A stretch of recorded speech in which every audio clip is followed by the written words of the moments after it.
ፈልግም አንደኛ ነገር እኔ ባንተ ላይ የመወሰን መብት አለኝ አይደለ? አንተን በእኔ ላይ እንዳለክ ሶ ህይወትክ ላይ መወሰን የምችል ከሆነ እሷ እዚህ ቤት እንድትቆይ አልፈልግም። ኢቭን ዛሬ ሆኖ እኔ ሁላ እኮ ፍቅረኛው እንደዚህ ያላልኩም አባት እኔ ሁላ ቤዚ እውነት ለመናገር በጣም አስተዋይ ልጅ እኮ ናት። እኔ የምወዳት ነገር ቢኖር በጣም ማስተዋሏና ትዕግስቷ በጣም ደስ ይላል። እና እንግዲህ ዛሬ ላይ እያደረች ያለችው ትክክለኛ ነው፣ እውነት ለመናገር ማለት ነው። እና ትዳር ውስጥ ሆናችሁ እናንተ ትዳር ውስጥም ሆነ የኔ የምትሉት ሰው ቃል ተገባብታችሁ ካለ ስለዚህ በመሀላችሁ ላይ ክፍተት እንዲፈጥሩ ማድረግ የለብንም። ማንኛውም እንደተባለው ከመጀመሪያው ካልተቆጣጠርና በኋላማ እንደ ከለመዱ በኋላ ትናንት የት ነበርሽ መባል ስላለ ልክ ናት። አሰላሙ አለይኩም ወራህመቱላሂ ወበረካቱሁ። ውድና የተከበራችሁ ቻናል ቤተሰቦች እንዴት ናችሁ? ደህና ናችሁ ወይ? እኔ እንደው አልሐምዱሊላህ። ለቻናል አዲስ ከሆናችሁ ላይክ፣ ሼር፣ ሰብ እያደረጋችሁ አበረታቱኝ። ከጎን ሆናችሁ ለምታበረታቱኝ ውድ ሀገሬ ልጆች ከልብ ነው የማመሰግነው። ሁላችሁም ክበሩልኝ ማለት ነው። ያው ጠፍቻለሁ እንግዲህ 1 ወር ሊሆነኝ ነው። ምን ሆናችሁ ነው የጠፋችሁ እያላችሁ ተጨንቃችሁ ለጠየቃችሁኝ ከልብ ነው የማመሰግነው። በሰላም ነው የጠፋሁት። የጠፋሁበትን ምክንያት እነግራችኋለሁ። አሁን ግን ስለነ ቤዚ ልንገራችሁና ማለት ነው። እና ቪዲዮውን ስትጀምሩት ላይክ አድርጉልኝ። ላይክ ካደረጋችሁ ለሰዎች ተደራሽ እንዲሆን ይሆናል። ሰብስክራይብ ማድረጉኝ አይከፈልበትም። እና እንግዲህ ማርክ ከቤቱ የሆነች ልጅ አስቀምጧል። እኔ ካሁን በፊት ያለውንም ስላላየኋቸው አጋጣሚ ይህን ስላየሁ ነው። ካሁን በፊት ያለውን እንግዲህ እናንተ አይታችሁታል ማለት ነው። በዛሬው ግን ርዕስን የምፈርደውም ሆነ የምናገረው የቤዚ አቋም ትክክል ነው። ሁላችሁም በትዳራችን አይደለ መጨቃጨቅ ምናምን ነው እንጂ እንደዚህ ተገቢ የሆነውን መልስ፣ ተገቢ የሆነውን ንግግር፣ ተገቢ የሆነውን በስነ ስርዓት በትዕግስት ለባላችሁም ሆነ ለሚስታችሁ የመስጠት ግድ ነው። ማንኛውንም ነገሮች እየተበላሹ ያየን የመንግዴ ስራ ወይም ደግሞ እሱ ከተወው ብለን መተው አይደለም። ምክንያቱም የተገነባን ነገር ፍቅራችሁን የምትወዱትን ሰው ዝም ብላችሁ የራሱ ጉዳይ በማለት በችልተኝነት ማለፍ የለብንም።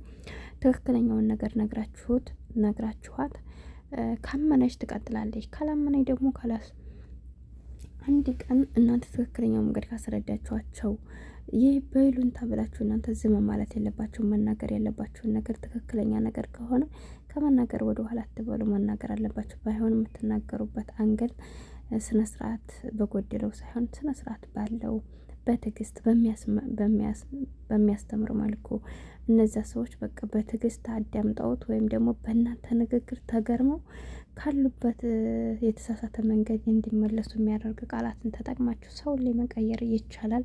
አላህ ለሁላችንም ትዕግስት ይስጠን። ከምንም በላይ ትዕግስት ያስፈልጋል ማለት ነውና ቤዚ እንግዲህ ያው በቻለችው አቅም ቀዝቀዝ ባረድ ብላ ነው በስርዓት እንዴት ስታናግር የነበረው።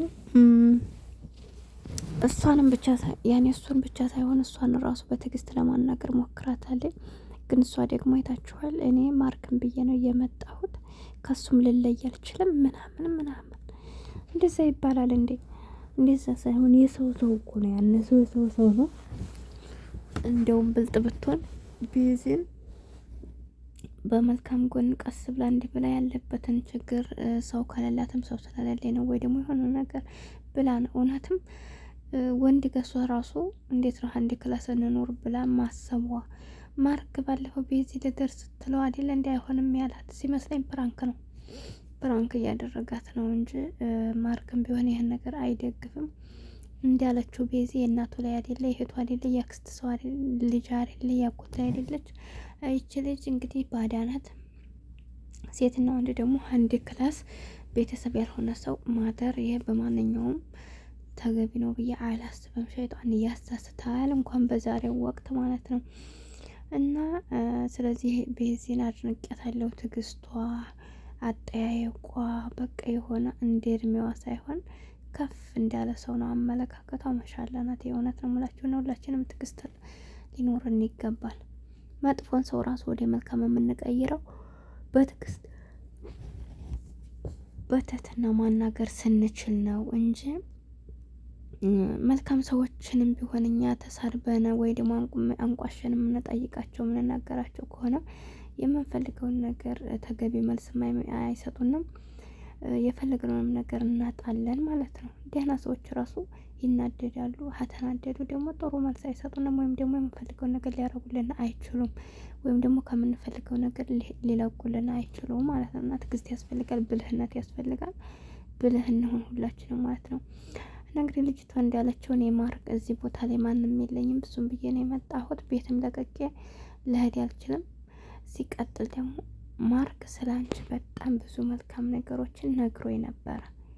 አንቺ ግን በተቃራኒው እሱ እንዳሰበሽ እሱ እንዳወራልሽ አይነት ሰው ሳትሆኝ በጣም መጥፎ ሰው ነሽ። ለእኔ ያለሽ አመለካከት ደግሞ በጣም ያስጠላል፣ የወረደ ነው ትላለች። ኧረ እባክሽ እና ታዲያ አንቺስ ብትሆኝ አሁንም እኔም ሆነ ቤዚም ሆነ ሌላም ሰው ሆነ ከአንቺ የምትዩ ሰው ጋር መጥቶ አድራለሁ እሱ ጋር እኖራለሁ ቢልሽ እስኪ መልስሽን ንገሪኝ። አሁን ይሄ ወሬ ነው ብለሽ ራሱ ታወሪ የለሽ። ማንም ሰው በሚወድ ሰው ላይ ቀልድ አያውቅም። እና ደግሞ በትዕግስት ነው ያናገረችው። ሲቀጥል ደግሞ በቃ መሆን ያለበት ንግግር ነውና ማንኛቸውም ብትሆኑ እንኳን የማትታወቅ ሰው ማለት ነው የራሷ ጓደኛ አይደለኝ ወላሂ የራሷ ጓደኛ ነው። ምን እንደሰማው ታውቃላችሁ? ባለፈው ነው ውሸትም አይደለም እውነታቸው በጣም ተናደው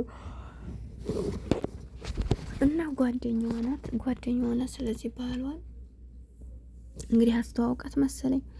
እሷ ያንን ቁጥር ተቀብላ እሷን እያወራኝ ከዛ መጨረሻ ላይ ወደ ራሷ ለማድረግ ስትል የእሱን ስልክ ሚስቲቱ ይዘው ስለነበረ የሚጻጻፉት ነገር የእሷ ጓደኛ ሆና እንደዛ ሳይሆን እንደሚወዳት እንደሚያፈቅራት እና እሷን እየወደዳት እንደመጣ አይነት ቴክስት ነው ያየችውና እንዴት አንቺ ጓደኛ መስለሽ እንደዚህ ታደርግኛለሽ ምናምን ስትላት ማለት ነው። ያንን ከማድረጓ በላይ የጎዳን ንግግር ምን እንደው ታውቃላችሁ? አንቺ አጉድለሽበት ነው ባልሽ መጀመሪያ አትይዥም ወይ? ካንቺ የጎደለበትን ልሞላለት ነው እኔ ምናምን ነው ያለቻት። እንግዲህ የራሷ ጓደኛ አስባችሁታል። ከባላቸውን ከመውሰዳቸው የሚናገሩን ንግግር ያዴማል እና የሰው ላይ ለንግግራችን ልንጠነቀቅ ይገባል ማለት ነው። ማንም ሰው የዘራውን ነው የሚያጭደውና መልካም ዘር ለመስራት ሞክሩ። ቻናሌን ላይክ ሰብ እያደረጋችሁ አብረታቱኝ። አሰላሙ አለይኩም።